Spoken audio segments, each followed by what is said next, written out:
Now let's get it set up. Alright, start by clicking the special link in the video description below to get the best available deal on NordVPN. That'll bring you to this landing page.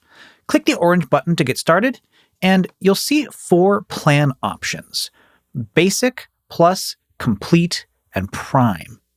I personally recommend the Plus plan. It's the best value with extras like a password manager, ad blocking, and advanced browsing protection, all for only about $1 per month more than Basic.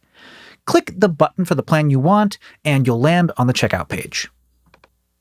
Enter your email, choose any add-ons you want, and select your payment method: credit card, PayPal, and even crypto if you want full privacy. There isn't a free trial, but there is a 30-day money-back guarantee, so there's zero risk. After checkout, your order will process for a few moments. Then you'll be taken to this confirmation page. Click the blue Activate Nord Account button. Next, you'll need to verify your email.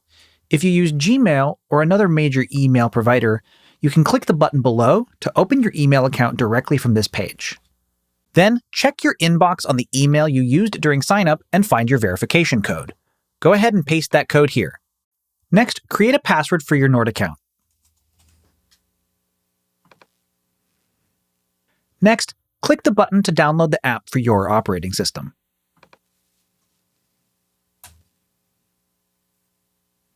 Then click the downloaded file to run the installer. Follow the prompts of the installer to get set up. Your computer may prompt you for additional permissions along the way. Here you can see as soon as the app is finished installing, it opens up on my desktop. So I'll go ahead and close out the installer and close out my extra tabs.